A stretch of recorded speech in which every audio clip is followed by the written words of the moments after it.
Ok, alors du coup, qu'est-ce que je fais? Je te laisse introduire.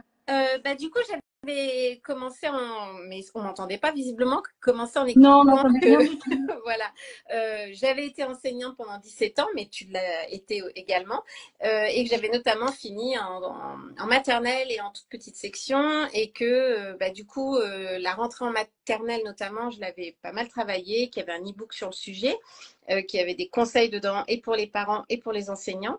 Et que quand on avait discuté, tu avais aussi, toi, d'autres conseils encore, ça peut s'enrichir.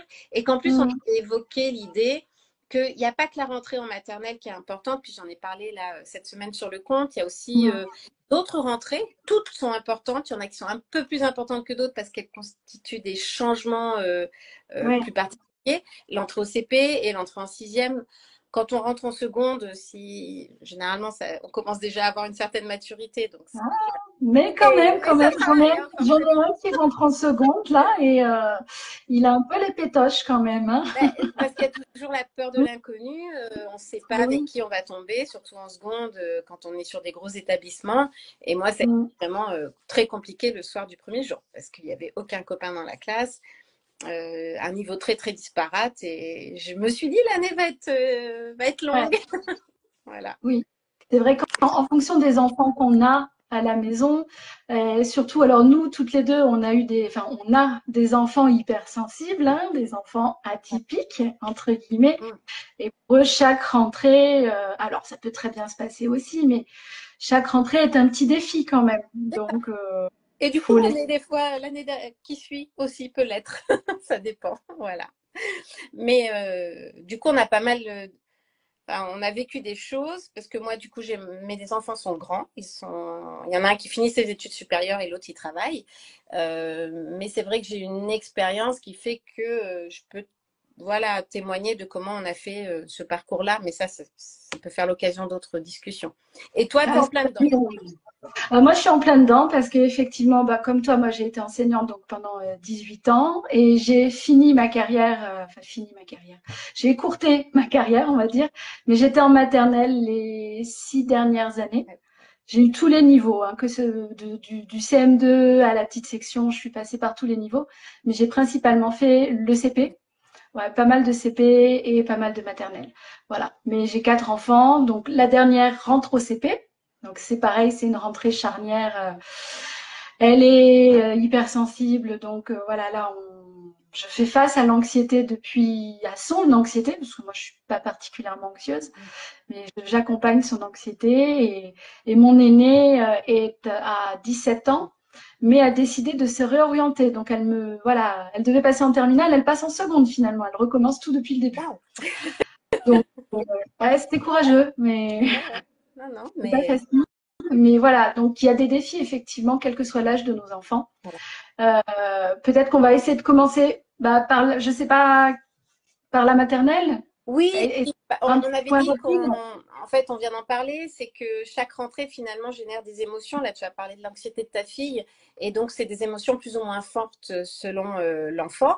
Et ces émotions, elles sont pas que chez l'enfant, elles peuvent être chez le parent, notamment en maternelle, peut-être un peu au CP où on va mettre inconsciemment un peu de pression, on va se dire ouais, c'est l'année où il faut apprendre à lire ou à écrire si c'est pas déjà lire et écrire, et voilà, et donc on avait dit que ben voilà, il fallait avoir conscience de ça, de cette partie des émotions. Et je crois que tu es bien placé pour en parler parce que c'est aussi ce que tu travailles Oui, aujourd'hui.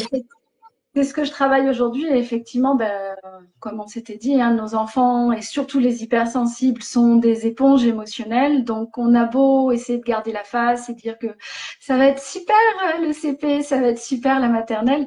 Si au fond de nous, on n'est pas convaincu et qu'on est mort de trouille et qu'on a peur, voilà, qu'on a nous-mêmes des souvenirs, hein, on avait parlé de ça toutes les deux, peut-être des mauvais souvenirs de l'école, notre enfant, il va le sentir. Il va le sentir. Et ça peut occasionner des difficultés de séparation, sachant qu'aussi un enfant qui pleure en arrivant en maternelle, c'est quelque chose qui est complètement OK. Ouais. Et aussi sa façon d'exprimer ses émotions. Donc, il n'y a pas, comment dire, si l'enfant pleure le premier jour, le deuxième jour, le troisième jour, c'est pas la fin du monde. Donc, faut aussi faire confiance à l'enseignant. Souvent, on va vous dire, ne vous inquiétez pas, au bout de 5 minutes, il s'arrête. Parfois, ça peut durer plus longtemps. Mais voilà, souvent, moi j'envoyais des photos. Toi, je sais pas si tu avais un blog aussi. Moi Non, j'avais classé. j'envoyais des mails, Ouais, puis j'avais les moi j'avais parents. Classly. J'avais Classly et du coup, quand il se calmait, tac, je faisais une petite photo et quand j'avais le temps, Ouais, hein, parce que le premier jour, t'as pas forcément le temps, mais parfois, voilà, les parents qui me croyaient pas, parce qu'ils me disaient non, mais c'est pas possible, il se met dans un état pas. Et si, au bout de 5 minutes, ça s'arrête, donc je leur montrais, vous voyez, il va ouais. bien. Donc ça les rassurait. Voilà, je pense qu'il faut vraiment être dans le dialogue avec l'enseignant et lui faire confiance, quoi. Voilà. Alors, il y avait deux choses là-dessus. C'est déjà être au clair avec ses propres émotions et suivant l'âge de l'enfant, lui dire, bah, moi, c'était compliqué, mais enfin, il n'y a pas de raison que ça se passe mal pour toi. Je te fais confiance Mmh. et je fais confiance à l'enseignant. Et je fais confiance aussi à l'ATSEM parce on m'a reproché de les avoir oubliés dans l'e-book. Et c'est vrai, mais je sais pourquoi, je l'ai fait. Et donc, quand on rentre en maternelle, il n'y a pas que l'enseignante, il y a aussi l'ATSEM qui est un gros Mmh. référent, notamment chez les petits et chez les tout petits. Donc, Il la voit beaucoup, en fait. comment? Il la voit Voilà, énormément, en fait. voilà. Elle est là souvent, elle est là le matin, elle est là le midi avec eux, à chaque transition, dans chaque lieu. C'est vrai que c'est l'ATSEM, en fait, qui accompagne l'enfant tout le Voilà. long, alors que nous, enfin nous, je dis encore nous, alors que je ne suis plus enseignante. Mais voilà, on n'est là que Ouais. pendant la classe. Donc l'ATSEM, faut vraiment pas hésiter à se rapprocher d'elle. Et, ça, j'en avais parlé dans un autre live avec Rokia, à vraiment aider l'enfant à la repérer bien dès le début, bien lui expliquer voilà qui est la maîtresse et que alors on l'appelle Atsem si on veut, ou il y a des parents qui disent la dame, mais enfin voilà. Bon, moi c'était mon bras droit que je disais, mais Oui, ou par son prénom, ou voilà, par son et, prénom. moi des fois c'était Tata, hein, on m'appelait Tata, hein, donc dans le quartier où j'étais, donc voilà, j'étais Ah, j'ai pas Tata. eu, pas eu Donc ni maman, j'ai eu papy même. et donc voilà, et accepter les émotions de son enfant. Ouais. Et je sais qu'en classe, mais le parent peut le faire aussi, c'est j'entends, je comprends ta tristesse et ta colère éventuellement, parce que pour moi, il pouvait des fois y avoir de la colère quand le parent partait. L'enfant, il peut être en colère parce qu'on le laisse, et Mm. puis il peut être triste que son parent s'en va. Et c'est OK, et tu as le droit. Tu as le droit et de le vivre, et voilà, et je suis là et je vais t'accompagner. Et puis on détourne l'attention, donc il faut vraiment faire confiance à l'équipe qui est en classe Mm. pour ces premiers jours. Après aussi, il y a des adaptations selon les classes. Enfin, moi, je sais que j'avais une adaptation très longue si c'était nécessaire. Ça, c'est à voir avec l'enseignant, le fonctionnement de l'école. C'est vrai Donc voilà. qu'effectivement, quand c'est compliqué, enfin, bon, après, chacun fait comme il peut, mais si on a la possibilité d'anticiper. Alors là, on est le 28 août ou le 29, je ne sais plus, le 29. Donc c'est un peu compliqué, mais si on a la possibilité, bah, au moins de mettre l'enfant juste le matin, le premier jour, essayer de faire voilà une entrée progressive à l'école, ça peut être vraiment super chouette. Si on peut pas, bon, ben tant pis, tant pis, mais il faut en tenir compte en fait. Il faut en tenir compte, savoir qu'on risque d'avoir des décharges le soir. Quand je dis décharge, ben, c'est des moments compliqués, hein, des moments où l'enfant crie, où l'enfant pleure, où il est collé à nous. Et c'est normal en fait. C'est juste normal et enfin, faut l'accepter. Donc quand on est préparé, qu'on sait que ça va arriver, euh, et que on a pris quelques minutes pour souffler avant d'aller le récupérer, ces décharges, elles se passent mieux quand même quand on les Ouais. comprend. Hein, parce qu'il y a beaucoup de parents qui me disent mais c'est pas possible, il est infect après l'école et que je leur dis mais en fait moi aussi, enfin pas moi qui suis infect après l'école, hein, mais et encore que avant. Mais voilà, mes enfants aussi font des décharges le soir. Et en fait, si on en parle, si on ose un petit peu en parler avec les autres, on s'aperçoit que c'est chez tout Ouais. le monde et que c'est quelque chose qui est complètement normal. Voilà. Donc, valider l'émotion de l'enfant, on l'entend beaucoup, mais c'est vraiment hyper important. Ce qui ne veut pas dire accepter tous les comportements. Hein. Non, non, non, non, C'est il faut rester dans un cadre qu'on a défini, voilà. mais le comprendre, parce que c'est quand même l'ours qui vit, c'est plein d'émotions, plein d'interactions, plein de stimuli toute la journée. Donc il rentre, il est fatigué, mais ça ne veut pas dire qu'il va dormir. Au contraire, la fatigue fait Mmh, qu'il est très excité, très énervé, et qu'il n'arrive pas à faire redescendre parce qu'il n'a pas la maturation du cerveau pour pouvoir gérer mmh, tout ce qu'il a engrangé. Donc voilà. Et ça, c'est valable aussi au CP, c'est valable, enfin voilà, ça. En fonction des enfants, ça peut durer plus ou moins longtemps, hein. Moi, je peux témoigner que j'ai des ados à la maison et en fonction de comment s'est passée la journée au collège, ils sont plus ou moins agréables, hein. Donc, il va y avoir des petites décharges. Souvent, c'est sur les petites sœurs, mais des petits pics, de l'agressivité. Enfin, les petits enfants, souvent, ils vont plutôt manifester ça par des crises de colère, hein. Les ados, ça va être plus des pics verbaux, quoi, un petit peu d'agressivité. Mais en fait, c'est la même chose. Et nous, c'est pareil finalement.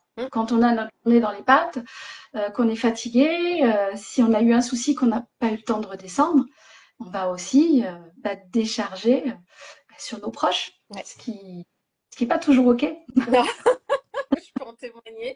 J'ai vécu après coup. Je me suis dit, mais waouh, comment j'ai réagi. Je savais pas comment me sortir de tout ça. Voilà. Mais donc, c'est pour ça, être au clair avec ses émotions et être au clair avec les émotions de l'enfant et le fait qu'il peut pas les gérer comme un adulte aussi, hein. Donc, voilà, on peut pas lui exiger de lui qu'il réagisse comme un adulte, sachant que déjà, il y a des adultes qui savent pas du tout les gérer aussi. Et tu avais, pour les enfants qui ont des atypies, donc ça, quel que soit le niveau, on avait évoqué aussi le fait que le jour de la rentrée, c'est pas la peine de sauter sur l'enseignant, oui. Quel que soit le niveau, que ce soit au portail quand il est en CP, voilà, mais de rapidement prendre un rendez-vous pour voilà, en parler s'il n'y a, voilà, s'il n'y a pas eu de dossier, parce que si l'enfant est déjà dans l'école, qu'il y a déjà tout un passif, l'enseignant il est au courant, normalement il a été mis au courant par l'équipe si c'est un nouvel enseignant, etc. Donc c'est moins urgent, mais voilà. Du coup, voilà, ne pas sauter sur l'enseignant, il y a beaucoup de choses à rentrer, c'est pas ne pas hésiter, parce que je sais qu'il y a des parents qui ne veulent pas nous déranger. Alors, il y a une catégorie de parents qui s'en fichent et qui nous sautent dessus tout le temps, mais ceux souvent qui ont vraiment besoin n'osent pas et disent mais si, en fait, oser, c'est le travail de l'enseignant. Et comment dire, en fonction de l'âge de votre enfant, moi, je recommanderais d'y aller avec l'enfant aussi. À titre personnel, ma fille je n'irai pas jusqu'à dire qu'elle a des difficultés scolaires, mais voilà, elle a des troubles de l'attention. Ça la fatigue beaucoup, elle compense énormément, donc scolairement elle s'en sort. Mais je sais que je vais aller voir sa maîtresse, je l'ai déjà fait l'année dernière, on va y aller ensemble. Ça a coupé. Ouais, oui, ça me disait que j'avais fait trop d'Instagram aujourd'hui, il fallait que j'appuie sur... Céline, tu t'es intoxiquée aux réseaux sociaux. Voilà, donc quand l'enfant, alors quand il a 3-4 ans, bon, c'est pas forcément l'idéal, et encore que, mais voilà, à partir peut-être CE1, c'est bien, les enfants, ils peuvent aussi s'exprimer et ils peuvent dire à l'enseignant ce qu'ils ressentent, de quoi, sans que ces rendez-vous, il n'y a pas besoin de faire 1 heure, mais voilà, en général, anticiper, ne pas attendre en fait qu'il y ait des problèmes et être dans un dialogue constructif dès le début. C'est vraiment ce que je recommanderais. Ouais. Moi, j'ai fait l'erreur de ne pas le faire en seconde et du coup, je me suis dit tout va bien se passer et puis du coup, quand ça a explosé, les profs n'étaient pas au courant, ils sont tombés de haut et voilà. Donc en fait, oui, effectivement, je conseille de prendre un peu les devants, ça aide quand même à ce que ce soit un peu plus fluide derrière.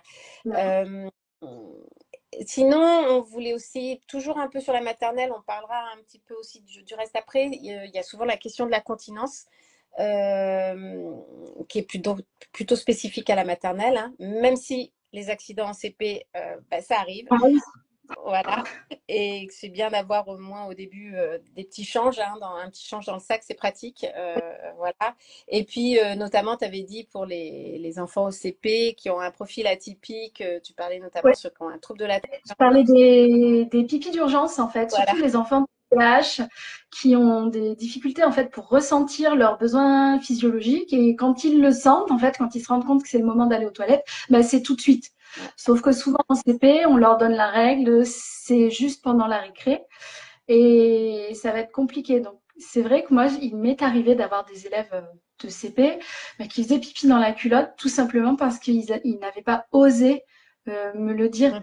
Donc là, je vois ma petite dernière rentre au CP.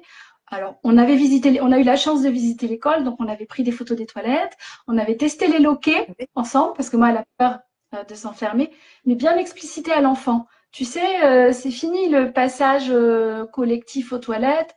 Maintenant, va falloir que tu y penses. Enfin voilà, moi quand j'ai eu la conversation avec ma fille, elle est tombée des nues en me disant ah bon, c'est vrai, mais voilà, elle s'y attendait pas du tout. Elle pensait qu'ils allaient y aller tous ensemble. Donc vraiment, faut partir du principe que rien n'est évident. Et bien dire à l'enfant, si tu as envie de faire pipi et que tu as oublié d'y aller pendant la récré, mais en fait, c'est pas grave. Ose lever le doigt. Et voilà. Oui, voilà. Et on les mange pas. Tu disais aussi que ceux qui ont justement ce trouble de l'attention, au moment de passer aux toilettes, enfin de la récréation, même si on leur a dit que c'est là qu'il faut faire pipi, c'est le genre d'information qu'ils ne gardent pas en tête. Ils filent dans la cour et ils oublient aussi. Voilà. Ils se sont contenus pendant 1 heure et demie sur leur chaise à pas bouger. Ils ont envie d'aller jouer, donc forcément ils se mettent en pause et le besoin va revenir après. Donc ça peut être un problème, ouais. Mais ça pourrait faire carrément l'objet d'un live, ça. Hein, Oui, et par rapport au loquet, toi, tu as évoqué, pour ta fille, vous avez pu en parler. Nous, il y avait dans l'école une visite des grandes sections au CP, pour même ceux qui n'allaient pas rester dans l'école. Et j'avais une ancienne de mes élèves, quand il avait fallu s'enfermer dans les toilettes, les maîtresses leur faisaient passer dans les toilettes et s'enfermer. Elle avait fini en larmes. Enfin, c'était trop pour elle, parce que je suppose qu'à la maison, elle faisait la porte ouverte, etc. Et donc, il a fallu faire ce travail d'accepter d'aller s'enfermer dans les toilettes pour faire pipi. Voilà. Et donc c'est important, il faut l'avoir en tête. C'est important, ouais. Et puis quand on y pense, il passe des toilettes complètement ouvertes, un couloir où tout le monde a vu sur les enfants en train de faire pipi à la maternelle, à finalement des box fermées. Sans un véritable accompagnement, parce que c'est vrai que moi, la première, quand j'étais maîtresse de CP, au début, c'était pas des choses auxquelles je faisais attention. Hein. Et alors, c'est pas qu'on est des monstres, hein, pas du tout. C'est pour ça qu'il faut oser aller voir l'enseignant, c'est que souvent, en fait, on n'y pense pas. Oui. Tant qu'on n'y a pas été confronté en tant que parent, tant que notre enfant n'a pas eu ces soucis, j'ai envie de dire, en tant qu'enseignant, avoir des enfants atypiques, c'est une grande leçon. Et puis, il faut voir que, par exemple, dans la dernière école, moi, les toilettes garçons-filles étaient séparées, donc on ne peut pas être des deux côtés. Ça peut aussi arriver à un garçon il ne fait pas l'urinoir, il veut aller s'enfermer dans les toilettes et il n'y arrive pas. Enfin, ça lui fait peur. Donc, c'est pas que. Enfin, voilà, on ne peut pas être des deux côtés à la fois. On doit aussi sortir dans la cour pour ceux qui sont sortis pour surveiller. Donc, c'est pas évident. Donc, il faut éventuellement en parler un peu à la maison, travailler ça à la maison en expliquant comment ça va se passer à l'école. Et pour ce qui est des maternelles, donc la plupart des écoles demandent à ce que les enfants soient continents, on dit, donc qu'ils soient propres, comme on dit, ce n'est pas le bon mot, mais voilà. Et du coup, c'est un peu le stress, parce que si ce n'est pas le cas pour l'enfant, on le fait à la dernière minute et ça ne marche pas, et voilà. Et alors ça, c'est compliqué. C'est pas très bon. Alors moi, j'avais une façon de le faire avec des tout petits qui plaisait pas forcément à tout le monde, mais moi qui me convenait. Donc j'acceptais les couches jusqu'à ce que l'enfant soit prêt. Je préférais avoir l'enfant à l'école et qu'on travaille ensemble, qu'on ait le bain de langage. J'étais en RED+, donc c'était important qu'il soit confronté au français de façon régulière, qu'il soit stimulé au niveau de la motricité fine, etc. Donc j'acceptais les couches et je les changeais. Mais c'est pas pratique, hein, j'avoue. La dernière année, j'en avais plus de 7 en couche qui faisaient encore des fois caca dedans. Et voilà, donc c'était compliqué parce qu'on n'a pas un encadrement de crèche. Donc c'est vrai que c'est mieux que l'enfant soit propre, il faut l'avoir travaillé avant. Donc là, on vous le dit, c'est pas maintenant du jour au lendemain qu'il va l'être. Hein. Non. Voilà. Non. Tu as fait un live avec Rokhaya qu'on peut trouver, je crois, sur le compte de Rokhaya. Oui, c'est chez elle, ouais, c'est chez Miss Psychomote. Voilà. On avait fait un live sur le sujet. Effectivement, là, le 29 août, entre guillemets, enfin, il est trop tard. Il est jamais trop tard. Mais c'est pas la peine de se mettre la pression. C'est vrai que de toute façon, ça va vite après avec l'école. Si vraiment parents et enseignants on fait équipe en fait et qu'on joue le jeu, ça peut aller relativement vite. Effectivement, moi comme toi, j'ai accepté les couches. Si tout du moins l'enfant arrivait et qu'il avait encore la couche, j'estimais que la petite section, c'était déjà un chamboulement énorme pour lui et qu'il valait mieux qu'on laisse passer en fait toute l'émotion, voilà. En général, j'attendais à peu près 15 jours. Et de toute façon, on se donnait avec les parents, on se donnait jusqu'aux vacances de la Toussaint pour que la continence soit acquise. Et ça marchait à chaque fois. Mais c'est vrai qu'il fallait. On travaillait vraiment main dans la main. Moi, je faisais des suivis. Tous les enseignants le font pas. Moi, ce que je conseillerais aux parents pour qui vraiment il y a des difficultés, c'est de pas hésiter à consulter une psychomotricienne en fait, hein, parce que elles sont, enfin, voilà, pas rester seule avec ça parce que ça peut être problématique quand même pour l'enfant. En fonction des écoles où ils sont, ça peut être, voilà, toutes les ATSEM. C'est tellement difficile, elles font un métier qui est vraiment difficile, hein. Mais voilà, c'est mieux quand même pour l'enfant, pour lui, d'être continent le plus rapidement possible. Après, en tant que parent, on peut bosser l'autonomie. C'est vrai, apprendre à baisser son pantalon. Enfin, voilà, je baisse mon pantalon, je baisse ma culotte, je remets ma culotte. Si je suis un garçon, je mets mon zizi dans la culotte. C'est des choses que je leur ai appris, là, ma petite section. Voilà. Toutes les petites étapes comme ça, je prends du papier toilette, je me lave les mains. C'est des choses, on peut les bosser à la maison. Vraiment, il faut que ce soit automatisé parce que sinon, les enfants, ils attendent, en fait. Ils peuvent rester longtemps à attendre que leur ATSEM ou que leur maîtresse soit disponible. Et c'est frustrant. Ça peut être très frustrant pour eux. Donc, et voilà. on s'était dit aussi que si il est limite encore au niveau de la continence, il est en train de l'acquérir, de proposer à l'enseignante que, notamment si l'enfant est scolarisé que le matin, qu'il garde sa couche pendant les 15 premiers jours, le temps que les émotions de cette rentrée, il y a quand même beaucoup de choses nouvelles qui se passent, se passent, et que du coup, après, ça y est, il pourra enlever la couche, voilà. Bien mettre des changes et mettre des vêtements pratiques. Et quand on met des changes, on met des chaussettes et tout, parce que quand un enfant il se mouille, c'est complet, hein, donc ça peut remonter jusqu'en haut. Ils arrivent même à mouiller le haut. Hein, voilà. Donc, mais j'ai envie de dire, même pas en petite section, en fait, même en moyenne section, même en grande section. Moi, je demandais toujours un change. Si vous avez des vêtements en trop, les écoles sont ravies. Voilà, les écoles sont ravies d'avoir des dons. Et sinon, mettre moi, je mettais dans un sachet, un petit sachet plastique, toujours dans le sac de l'enfant. Moi, c'est ce que je faisais. Et je le changeais à chaque période, en fait, pour que l'enfant il ait des vêtements adaptés à la saison. À la saison, et à sa taille. Parce qu'il y a des fois, c'est ça. Plus. C'est ça. Donc après, ça, c'est à voir avec le maître ou la maîtresse, comment il fonctionne.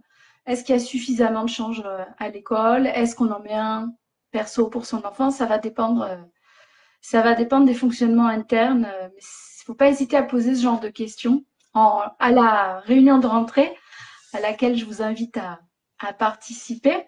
Parce qu'on a toujours la question de comment on fait pour les anniversaires, n'est-ce pas? Non, t'as pas eu. Alors, moi, Comment? pas trop, voilà. Mais c'est vrai que c'est une question qui revient. Oui, moi j'avais beaucoup la question des anniversaires. Mais ce n'est pas forcément l'essentiel. Même si c'est important. Et on aime bien manger. Complètement. Surtout à ces âges-là où on grandit, on marque des temps. Donc oui, tu as parlé de l'autonomie. Du coup, ça fait partie des conseils qu'on donne, de travailler cette autonomie, pas que pour la continence. Je vais t'essayer des babillages. Voilà. Ça peut se travailler à la maison et ça va aider l'enfant à être plus à l'aise en classe et à rencontrer moins d'obstacles dans l'écoute aussi de ce qu'il va se dire parce qu'il saura faire. Donc, je te laisse développer cette partie de l'autonomie. Effectivement, l'autonomie, je crois que c'était ce matin, j'avais fait un petit réel sur le sujet où, voilà, effectivement, moi, j'avais beaucoup d'élèves qui arrivaient, déjà, ils reconnaissaient même pas leurs affaires, leur sac, ils savaient pas où étaient leurs chaussons, donc préparer le sac avec l'enfant, ça me semble vraiment important. Lui faire essayer ses affaires parce que parfois on va acheter des jolis petits chaussons Flash McQueen ou pas de patrouille parce qu'il adore ça, mais on n'a pas vérifié qu'il savait bien les mettre. D'accord? Donc ça, pour les enfants, c'est un peu compliqué finalement, hein. Il faut ouvrir la languette, passer le pied, enfin tirer sur le talon. C'est des gestes en fait qui sont assez complexes.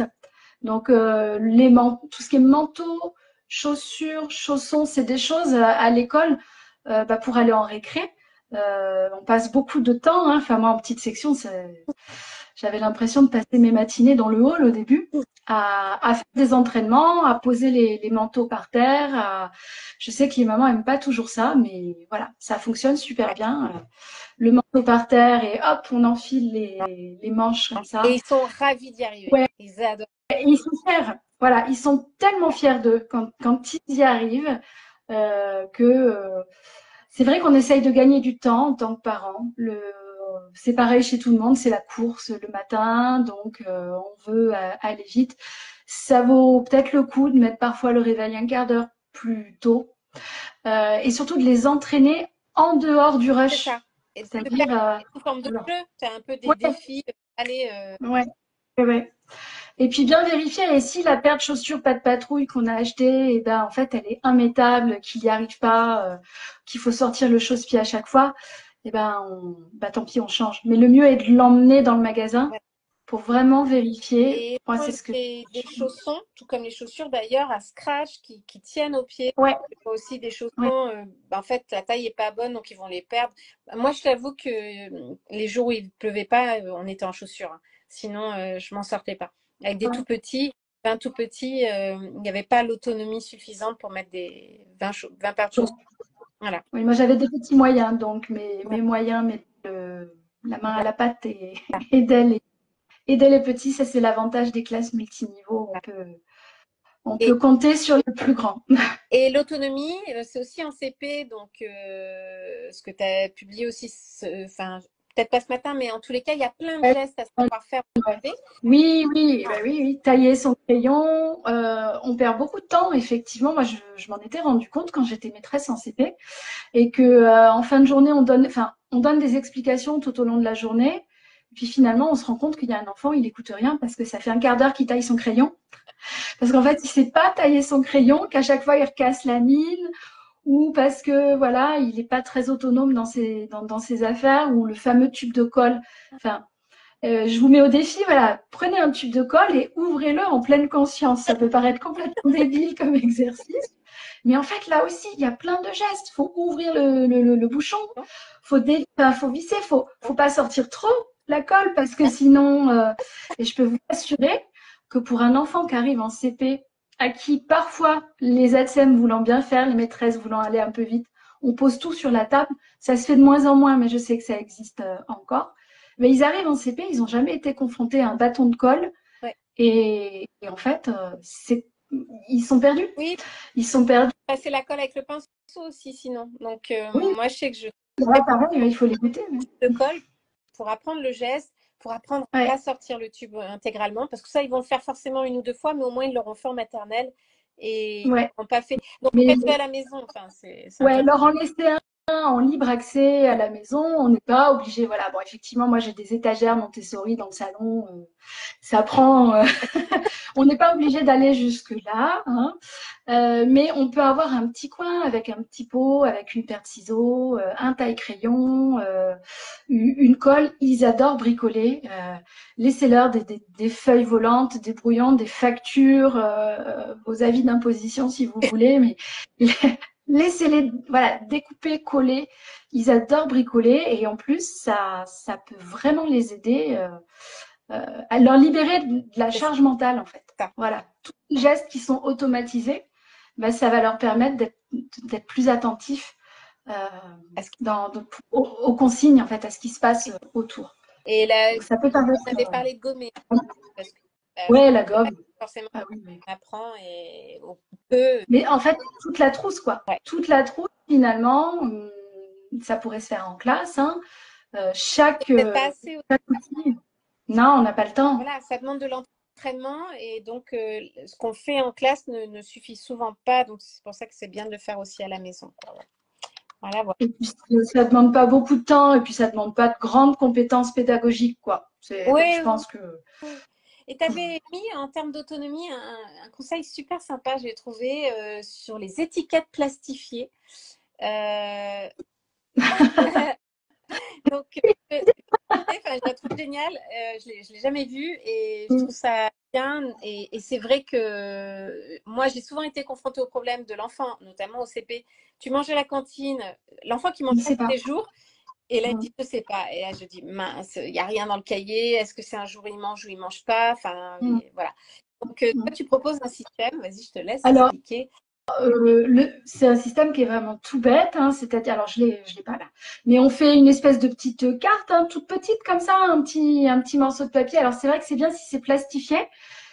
Aujourd'hui, les plastifieuses sont très accessibles, hein, chez Lidl, chez Aldi, il y a des arrivages réguliers. Voilà, moi j'ai acheté une plastifieuse à 20 ans chez Auchan, elle marche toujours.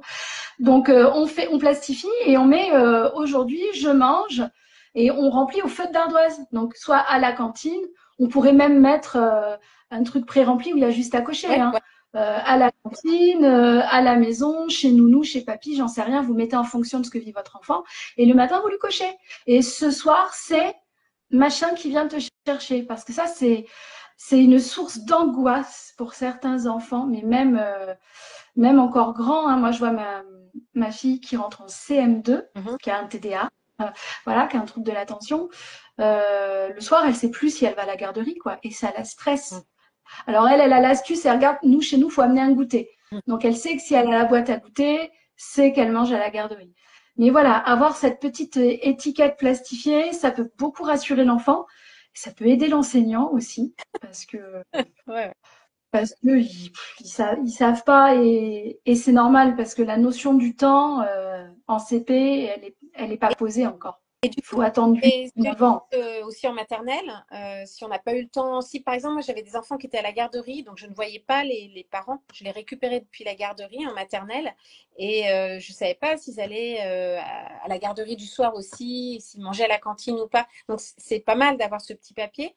Et moi, la Mm. petite astuce, c'est que si vous ne voulez pas acheter une plastifieuse, vous achetez du rouleau de scotch de déménagement, mais transparent. Et vous Mhm. le mettez votre feuille entre ces deux rouleaux de scotch, c'est pareil, avec un feutre d'ardoise, on peut écrire dessus, effacer, c'est bien pratique. Vous l'accrochez au sac, ou s'il a une petite pochette, le sac, vous pouvez le mettre Mm. dedans, et c'est bien pratique. Donc, je trouve que c'est une super idée. Euh, voilà, voilà. Est-ce qu'on avait d'autres choses? On en avait dit plein, mais là Ouais, je crois que pas mal. Moi, je j'ai pas voulais juste vu. rajouter, euh, si l'enfant, le soir, notamment les premiers jours, revient, il a oublié son pull, il a oublié des affaires, etc., ben, on va pas lui tomber dessus parce que c'est pas bien s'il a passé une bonne journée, c'est le plus important. Et puis, il aura le temps de penser à tout ça. Enfin, même nous, on oublie des choses quand on va dans certains endroits. Donc, on ne peut pas exiger d'un enfant, encore moins d'un enfant, des choses que nous, on Ouais, fait aussi, quoi. Donc, c'est quelque chose plus qui est vraiment très courant. ouais. L'oubli d'affaires, voilà, chez tous les enfants. C'est pour ça que c'est très important et qu'on est un peu pénible les maîtresses avec le marquage des noms, parce que on a tous les mêmes fournisseurs officiels, à savoir Kiabi, Decathlon, Orchestra et compagnie. Donc des manteaux identiques, on en Bon, moi, j'ai a 10 par tellement de cours de problèmes. récré. Moi, j'en ai, ils sont partis, c'était pas le leur. Mais les Ah, parents oui, n'ont oui, pas oui. vu. Hein, Ouais, une fois, mon fils est revenu. Il est revenu avec un manteau qui était bien le modèle de son manteau, mais qui n'était pas son manteau. C'est déjà arrivé. Donc voilà, bien marqué. Et puis si vraiment c'est quelque chose, on en avait parlé ça toutes les deux, l'oubli récurrent, un enfant qui perd tout le temps ses affaires, qui oublie tout le temps ses cahiers, qui oublie tout le temps ses leçons. Au bout d'un moment, quand même, il faut que ça mette un peu, alors, voilà, il faut que ça mette un peu la puce à l'oreille, parce que voilà, il peut y avoir des troubles de l'attention derrière. Hein. On a souvent l'image de l'enfant hyperactif qui bouge dans tous les sens. Non, c'est pas toujours le cas. Hein. On peut avoir un TDA sans le H. Hein. Ça peut être hyperactivité mentale qui fait que, bah, justement, comme on est phosphore dans tous les focus sur complètement autre chose, on va oublier. Donc voilà, effectivement, ça peut être un signe d'appel. Alors, faut pas s'inquiéter au bout de 15 jours, d'accord? C'est vraiment si c'est dans la Ouais. durée. Oui, Tu, oui, tu- ça permet de toute façon, si vraiment, plutôt que de se fâcher parce que c'est récurrent, ben, qu'est-ce qu'on peut trouver comme solution c'est pour ça. que ce soit moins récurrent et Voilà, que, voilà, y penser, il y a des outils, il y a des c'est ça. possibilités. Ouais. Moi, je suis très axée recherche de solutions, hein, fan de discipline positive. Donc, quand il y a un problème qui se présente de façon récurrente, une des phrases magiques qu'on peut dire aux enfants, c'est mais de quoi tu as besoin? Voilà. Au lieu de dire oui, mais pourquoi? Non, mais tu te rends- Voilà. Mais juste lui dire bon, ok, je vois que c'est difficile pour toi. À ton avis, de quoi tu aurais besoin? Alors, parfois, il va me dire bah, je sais pas. Bon, ok. Alors là, on peut lui donner des idées. Est-ce que tu penses que une petite checklist, ça pourrait t'aider? Est-ce que tu penses que voilà des images, est-ce que des images ça pourrait t'aider? Est-ce que il faut voir après pour les cas un peu gravissimes, voilà, moi j'avoue que j'ai été obligée d'investir dans des doubles. Moi j'ai des doubles des cahiers, j'ai des doubles des manuels à la maison. D'accord, ouais. Ouais. Parce qu'elle est à la maison. Ouais. J'ai téléchargé les leçons et j'ai des doubles parce que même avec les checklists et compagnie. Ouais, ils avaient des bons copains aussi. Ouais, voilà. Ou sinon, se trouver un binôme. Effectivement, trouver un binôme, bien choper le numéro de téléphone des Ou parents. Ça, c'est vraiment, et même au collège, hein. un petit groupe WhatsApp, alors pas forcément toute la classe, mais restreint, où on peut faire une photo du. Ouais, restreint, ouais, parce que les groupes WhatsApp de parents. Au secours. Euh, et c'est pareil, s'il revient avec ses affaires salies, bah, c'est pas grave. Au contraire, c'est peut-être. Moi, j'ai déjà eu des remarques de parents parce que les enfants étaient revenus avec les pantalons verts. On était partis dans un parc, ils avaient roulé dans l'herbe, ils s'étaient éclatés. Et la première chose, c'est ah là là, ils sont tout sales. Oui, Bah ouais, mais ils ont passé une super oui. journée. Alors, effectivement, moi, ce que je disais à mes parents d'élèves, alors j'ai enseigné par moments comment dire, des villages un peu aisés. Je leur disais, on met pas du IKKS à son enfant pour aller à l'école, en fait. Voilà. Hein.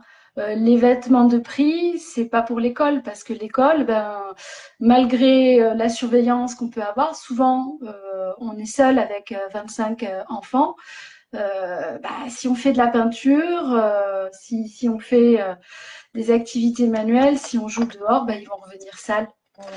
Et c'est plutôt bon signe. Un enfant qui revient sale, c'est un enfant qui a fait plein de choses. Qui s'est investi, qui Donc, s'est engagé dans voilà. l'activité.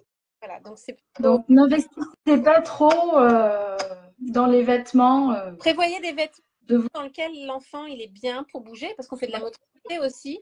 Moi, j'ai vu des enfants arriver avec des choses qu'on ne pouvait pas enlever pour aller aux toilettes, qui étaient gênants pour aller bouger en salle de motricité, par exemple en maternelle. Chemisette à boutons, Voilà, là. Mmh. ils peuvent pas défaire pour aller se laver les mains. Donc après ils sont trempés ici, donc c'est super galère. Bon, souvent on va chercher des changes parce que ils ont froid si c'est l'hiver, c'est trempé. Donc voilà, il faut aussi avoir un peu. Oui, c'est chouette un enfant qui est tout mignon, qui est Oui, tout bien habillé, mais aussi c'est beau. penser au côté pratique de ces jours d'école. Faites ça éventuellement pour les week-ends, le mercredi, voilà. Mais Et c'est vrai qu'il y a, comment dire, je crois que c'est Verbaudet. Dans mes souvenirs, il me semble que Verbaudet a une collection maternelle qui est pas mal du tout, avec des vêtements vraiment pas mal, des chaussures aussi marquées à l'intérieur pour pas inverser pied droit, pied gauche. D'accord? Ne vous fâchez pas contre la maîtresse si votre enfant revient avec les chaussures à l'envers. Ça veut dire qu'il les a mises tout seul et que c'est top. que voilà, il est autonome. Donc, au lieu de lui dire bah, qu'est-ce que c'est que ça, dire waouh, bravo, je vois que Voilà. tu as mis tes chaussures tout seul. Voilà, donc effectivement, il faut essayer. Alors, nous, en tant qu'ancienne maîtresse, on a cette espèce de scanner, en fait. Hein, je crois qu'on. Mais essayer toujours de se mettre du point de vue de l'enfant et de se dire ok, là, moi, mon enfant tout seul, est-ce qu'il va réussir à se débrouiller avec ça? C'est vraiment hyper important. Et c'est pas forcément pour le confort de l'enseignant. Vraiment, moi, en premier lieu, je pense au confort bah, des enfants. Ouais. Quoi. Voilà. C'est vraiment important. Je sais pas si on avait d'autres. On pourrait en dire. Moi, si on me branche, moi, c'est parti pour 3 heures. Hein. Mon dernier conseil, c'est on ne part jamais de la classe sans dire au revoir à son enfant, en maternelle notamment. Même si on sait que, ben, alors qu'il pleure pas, là, il va se mettre à pleurer. Tant pis, on le fait. Il faut le faire parce qu'après, sinon, je ne sais plus comment elle avait expliqué ça, la maîtresse du RAZ, il ne pourra plus avoir confiance, l'enfant. Enfin, il se passe des choses sans qu'il le voit, ça ne va pas le rassurer. Il ne sera pas rassuré, il sera en insécurité constamment les autres jours. Son parent peut disparaître du jour au lendemain sans qu'il ait été prévenu. Donc, c'est vraiment important de venir lui dire au revoir, de bien lui expliquer, je viens te chercher à telle heure, voilà.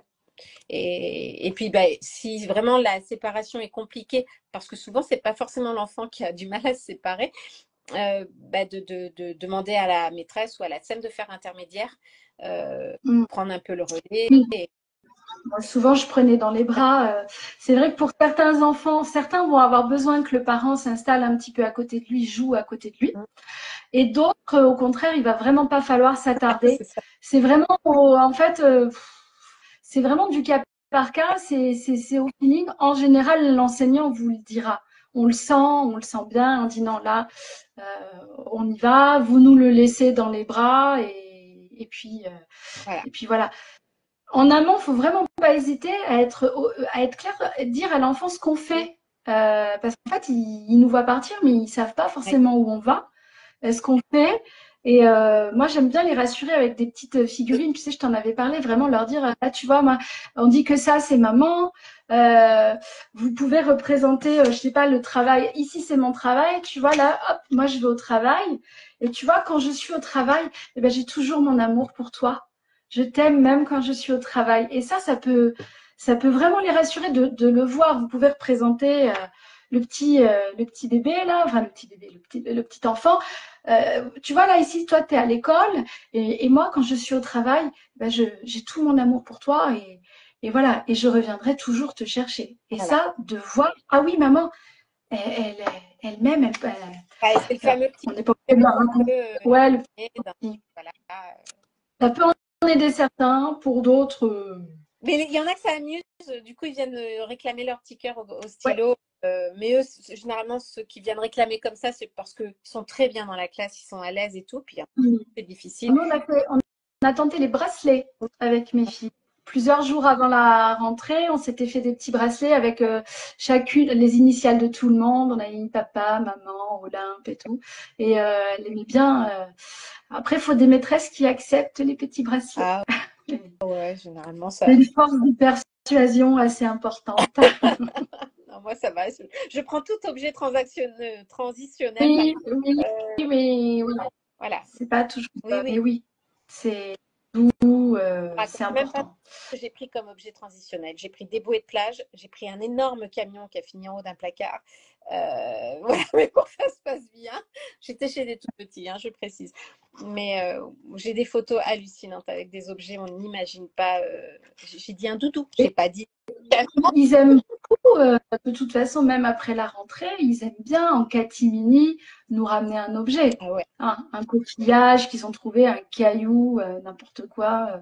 Enfin, ma fille, elle a ramené des lézards morts à la maîtresse. Hein, Oh. voilà.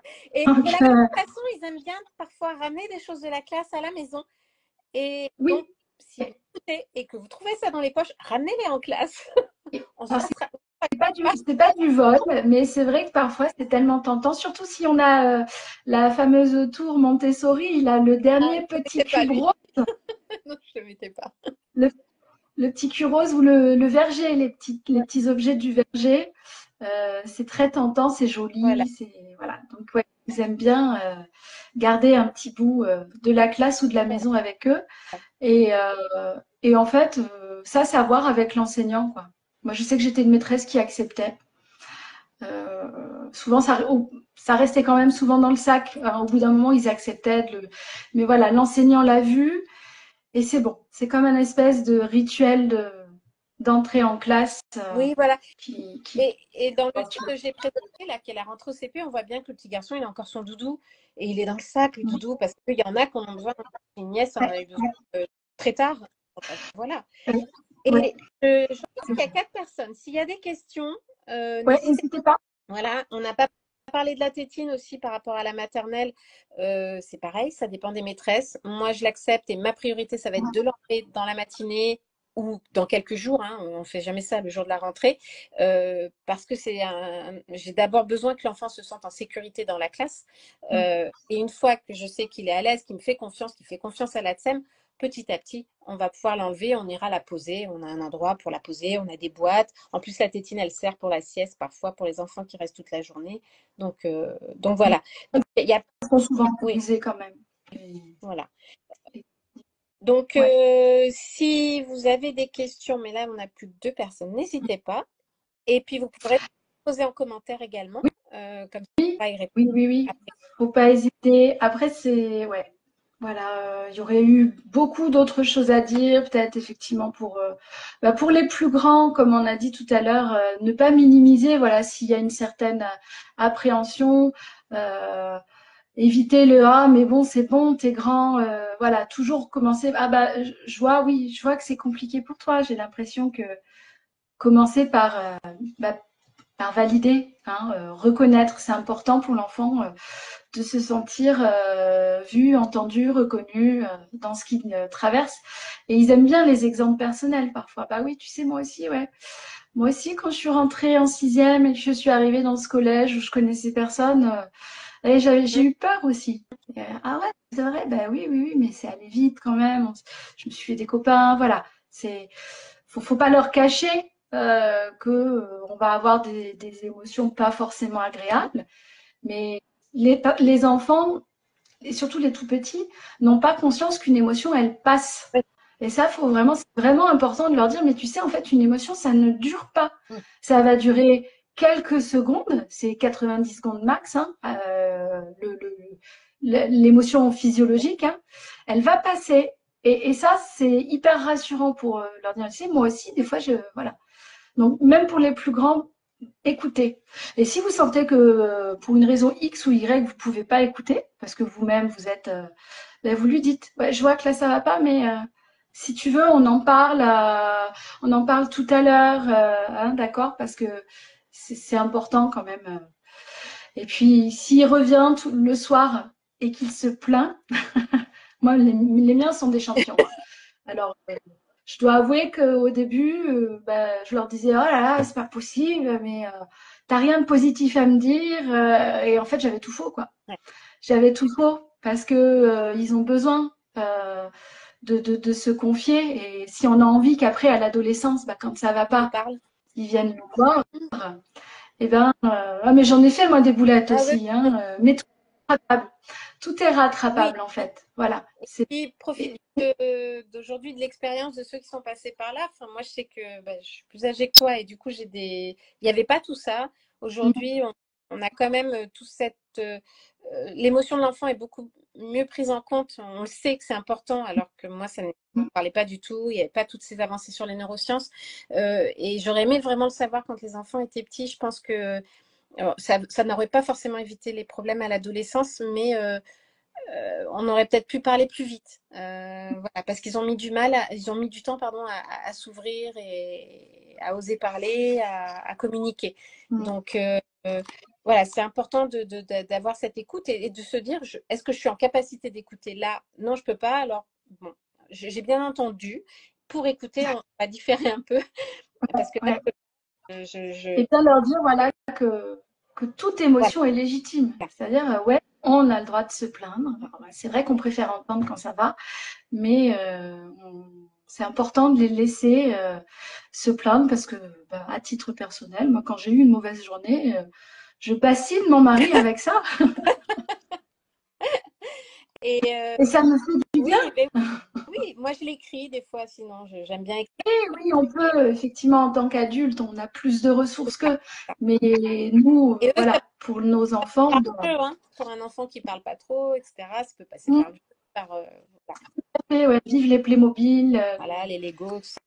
Et juste aussi un autre petit conseil, que ce soit de la maternelle au collège, au lycée, les papiers à remplir, ben, on ne tarde pas en tant que parent parce que c'est pas agréable, je pense, pour un enfant d'être le dernier à rendre ses papiers et de se faire rappeler à chaque cours que ben, il a toujours pas rempli Mm. ses papiers.